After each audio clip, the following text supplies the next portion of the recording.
Hello, I'm Mathijs Heyligers. I'm a master luthier, a violin maker working in Cremona now for 50 years, and I wish you welcome to this beautiful city, Cremona. This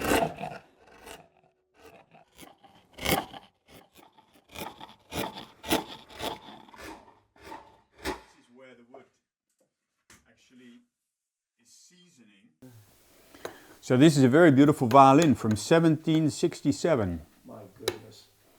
Fantastic instrument which I've been restoring, and now I've been bringing it back to its original state again, so it can play baroque music and not necessarily romantic or modern music. Very often I happen to receive important antique instruments that need work, maybe because they've had some damage for restoration or whatever, but more often it's actually to change the actual musical output of the instrument, the sound of the violin. And very often it happens that antique instruments, like for instance this violin was made in 1767, as the original label says inside. I have to bring it back to the original state again, which means to make it sound like it sounded way back in 1767 for the music that was written in those days.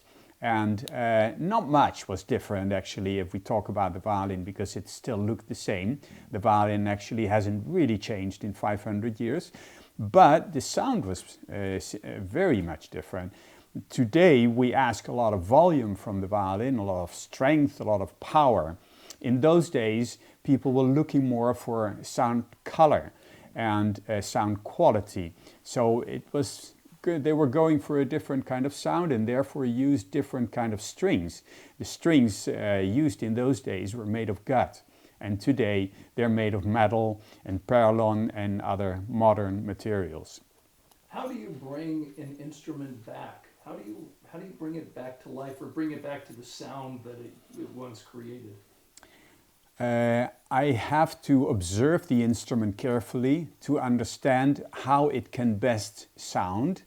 And in case of instruments that are this old, I observe how the instrument will produce the best possible sound, which means substituting the neck, for instance, which is not anymore under an angle as it is on modern instrument, but it's set straight onto the instrument.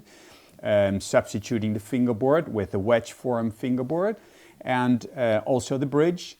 I don't put a modern bridge on the violin anymore. I put a baroque bridge on it, which I make completely by hand from a little piece of wood like you see here. Tell me about your workshop, and not only about what you do here, but how it makes you feel to be in this place working. Spending my days in my workshop is one of the most beautiful things I can do in life. And therefore I have changed my workshop into the place that I want it really to be. So everything is there where I want it to be, and if I look around I see the things that I want to see. There's nothing disturbing. That is how my workshop is today. In previous years I used to have many assistants. I used to have students assisting me in the work in the workshop, and the activity was much more chaotic. Now it's a little bit more concentrated on just one or two important instruments, and that is what I especially like now after 50 years of labor. How many hours and days and weeks will you spend making one violin? Well, if I would have to make one violin and just that violin, it would probably take me about a month or a month and a half. We make long days. I normally start quite early in the morning and I just work on until my wife says that dinner is ready, and that's about the time when I stop working. And on Sundays it's the ideal moment of doing some extra work that I didn't get done during the week. So I like working 7 days a week. It's the most relaxing activity I actually have. So, but But the work, the making of an instrument is always interrupted by many other things. So many adjustments of other instruments, musicians coming in. So it normally takes me about a year or a year and a half to finally make and finish an instrument. Wow. Your children, have your children, what do they think of Dad, the violin maker, and what do they think of the violin? And yeah, I'm sure you've tried to share your love of the instrument with your daughters and now a grandchild. How has that gone? Well, sharing the love that I have in making violins, and actually the love for music most of all, is very difficult to share with other people, because for me it's almost like a fanatic activity. You know, it's completely absorbing me 100%, and I prefer after dinner, you know, to go back to the workshop and do some extra work and get things done. Now that obviously doesn't give the wish to my daughters to do the same job, because working day and night and 7 days a week isn't the first thing somebody wants to do when he's 15 or 20. But they obviously love the work that I'm doing. They love music, and we share a lot of beautiful concerts and things, but they're dedicating their life to completely different things. My first daughter is a photographer, and my second daughter is working for a big fashion company. When you hear the violin played, whether you hear it on your stereo, or whether you go to a concert, or whether you hear it here in your workshop or in your house, how does that make you feel? What does that do to you emotionally to hear it?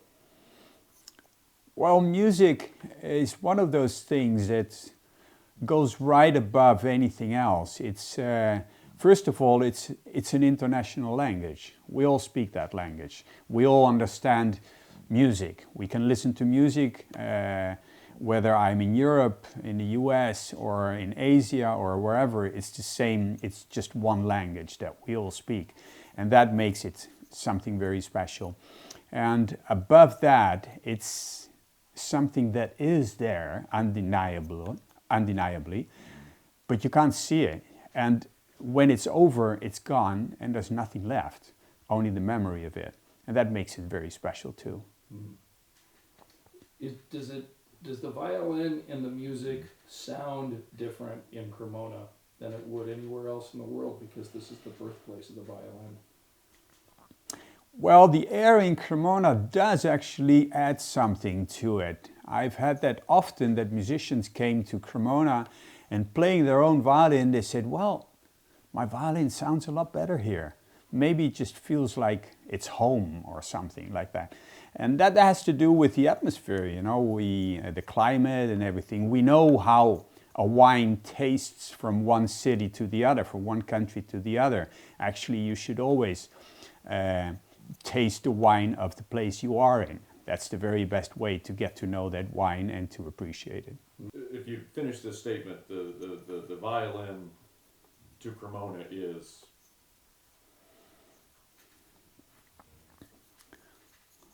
Okay. Well, if I think of the violin, and not only me, any musician in the world thinks of, plays the violin or listens to a violin, he knows that Cremona is the very second name that comes after violin. Cremona is where the violin was born 500 years ago, and it has been made for 500 years since then. And still today, Cremona is the capital of violin making. So any great musician, any great instrument, sooner or later will pass by Cremona. And then if you think of the great instruments like Stradivari, which are very beautiful to look at, and they're very well made, and the man has become very famous. He's had a very long working life. He died when he was 93, and he worked until his last day. But when you listen to the sound of a Stradivari, or you have the opportunity to play it, then you realize that that violin raises you to a higher level. It makes you play a lot better, and it makes any music a lot better. It is like a hand coming down from heaven, helping the musician to be a greater musician than he normally would be. I seem to recall you telling us 20 years ago that a violin may sound better with age. Do I have that factually correct? Maybe you could tell me a little bit about that. Well, the interesting thing of the violin is also there are many details of the violin that make it a very special instrument. Already the fact that we can still play the instruments that were made 500 years ago and they still are very satisfying the musicians. You know, if you think of any other musical instrument, it is not like that. But the violin has some very special aspects that make it really extraordinary. And most of all, time improves the sound production of a violin. If an instrument has been played well and carefully for a long time, the wood will get used to vibrating, to resonating properly, and it will continue sounding better and better and better over time. That is another very interesting thing. A violin never gets tired of producing music. It will only improve. So, and I think I remember what you were talking about too. And so Stradivari, or you, or any violin maker may not hear the best version of.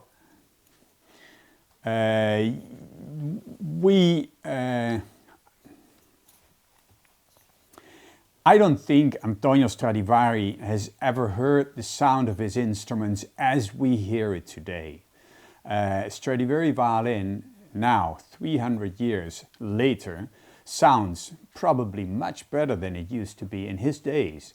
We are also asking a lot more from a violin because we play concerts in front of an audience of 2,000, 3,000, 4,000 people, and even on the last row of the big, huge concert hall, people want to hear every single note of the music that has been played.